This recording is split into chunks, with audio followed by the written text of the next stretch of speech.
Hello, Teacher Jessica here. I am going to be presenting a workshop today on Chinese culture and your classroom. So we will take a few minutes to discuss a couple things about myself. Then we will get into a few points about Chinese culture and how you could best learn the culture to have great classes in your classroom.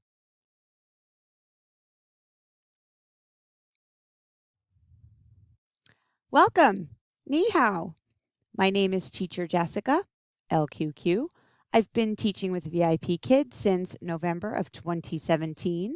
I have a Bachelor of Arts in Media Studies with an emphasis in speech communication and political science.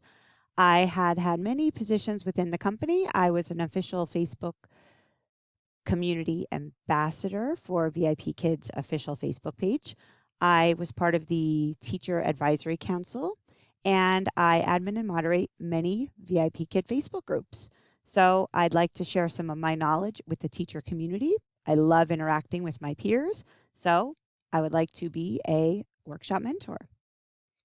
Okay, let's get started. So I have a little bit of a disclaimer. The information contained within this workshop is for your classroom use. Please do not share this information with outside sources. Any information, notes, and things we cover within this workshop is from the workshop mentor. Thank you very much. I appreciate.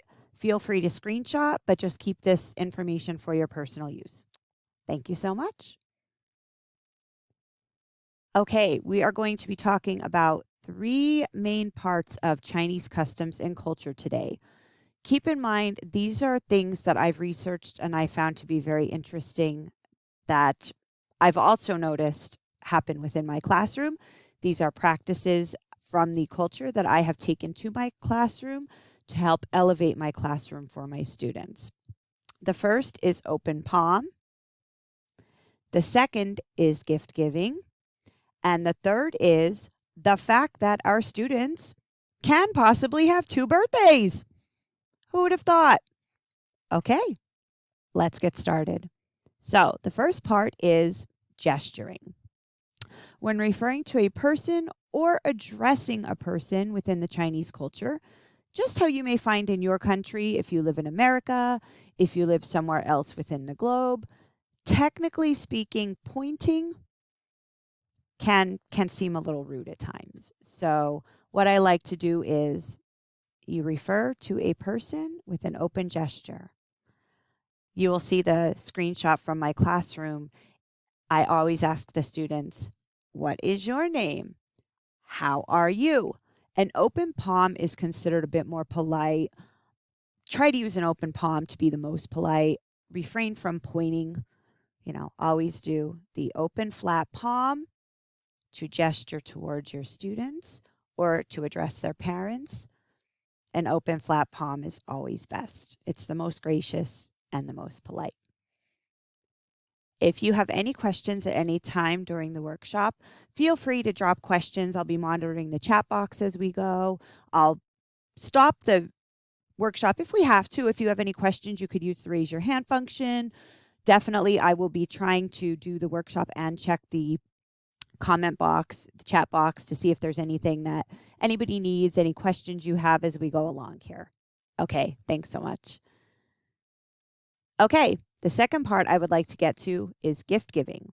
There are 2 interesting points to remember about gift giving. Now, keep in mind, these are traditional. Traditional meaning traditionally happening, not necessarily right now. There are practices that are more current, but traditionally speaking, we want to refrain from sending gifts to our students that are either clocks or books. I know if you go in your student portal, you could oftentimes request addresses. There are also some great Facebook groups that will send gifts to your students for you, which is awesome. It's very, very little shipping cost. Those are resources that I could have put in my materials if they're groups you're interested in, or if you need further direction on how to send gifts to your students or how to request addresses, I could also help you with that as well.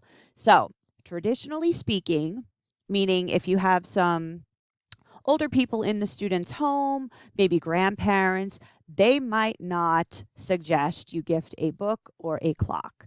The reason being, clock sounds like song zong, which is a practice of sitting at a loved one's bedside as they pass their final hours. The second gift that we want to traditionally refrain from gifting is a book. It sounds very familiar to the word failure in Chinese, which obviously we don't want to use the word failure when speaking about our students. So, clocks and books, if you are comfortable gifting to a regular student or you're close with the family, definitely ask. I think most people won't have an issue. But like I say, traditionally speaking, clocks and books are two gifts that you typically don't want to gift for the language reasons that I just spoke about. When you do give a gift, oftentimes you will have a Chinese New Year prop or a gift. They give the hung bao. You want to make sure you gift with two hands. So a lot of times when I'm in class and I'm talking about the red envelopes at Chinese New Year, when you give them that as a reward, say with a star, you want to gift with two hands. It shows respect for the person you're gifting. Oftentimes, our students, if they are gifting to an older person in their house, or if you have a business relationship and you are the younger person and you are giving the gift to somebody who is older, it's a show of respect to gift with two hands. So I always like to keep two hands on that red envelope when I'm gifting to my students. It's just a nice, respectful sign so that you're saying, oh, you are important to me. Here is your red envelope. You gift with two hands. So that is the second best practice I like to have in my classroom is gift giving. Two hands. And traditionally speaking, try to stay away from clocks and books. Okay, let's move on to the third interesting fact that I found out is two birthdays. Some of our students might celebrate two birthdays. The reason being, traditionally in China, one often celebrates two birthdays. The practice, I use the word traditional because traditionally means the practice is long held. Okay, the practices that have been in place for many, many, many, many years, for much time, is the lunar calendar. Your students may follow the lunar calendar for their birthday, meaning when they are born, they are already 1 year old. Then every time they celebrate Lunar New Year, they add a year to their age. So you will see that some may celebrate the lunar calendar, and then the Gregorian calendar is the correct calendar we traditionally use right now. So they are born, they celebrate their birthday on the day they are born, just like we might do in America. So that is the reason for the two birthdays. They would follow the lunar calendar and then they would follow the Gregorian calendar. So you may ask a student, when is your birthday? Some students might say their birthday is February 21st, like you will see from the screenshot of the student mobile app, the class detail on the screen. My student there celebrates February 21st. A student might say, I celebrate on Lunar New Year. Some may celebrate January 1st every year. It's just however their family's custom dictates or requires, or how they celebrate is they may follow the lunar calendar or they may follow the Gregorian. So I'm always careful when I look in my student portal and I see a birth date.